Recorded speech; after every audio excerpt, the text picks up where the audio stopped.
कोणत्या गोष्टीची काळजी घ्यायची? कोणत्या गोष्टीची काळजी घ्यायची? स्वच्छता.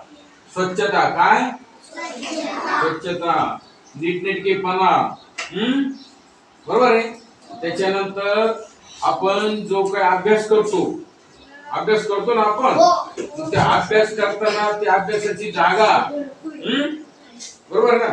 मग अभ्यास करताना शिक्षकांनी जो आपल्याला अभ्यास सांगितला, तोच अभ्यास आपण जर केला तर आपण शाळेमध्ये परीक्षेमध्ये पास होऊ. आपण आपल्या मनाप्रमाणे कसं अभ्यास करून चालत नाही. बरोबर आहे. ऐका, आता तुम्हाला मी साधारण मजेशीर गोष्ट सांगतो. आता नीट लक्ष दे. तू हात खाली कर. तू कितवीला आहे? तू कितवीला आहे? पाचवीला आहे. तू पाचवीला आहे.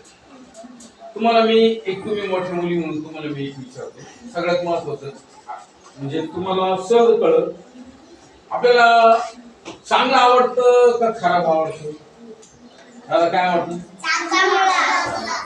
आता मला एक सांग.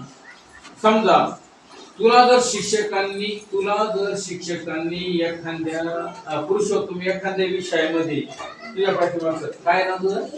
निलेश. तुला जर पाटील सरांनी मराठी विषयाला 70 मार्क दिले. किती दिले? 70 दिले नाही अजून. समजा काय? समजा आणि पुरुषोत्तमला 80 मिळाले, तर तुझ्यामध्ये एक जिज्ञासू वृत्ती जागृत झाली पाहिजे. तुला काय वाटायला पाहिजे?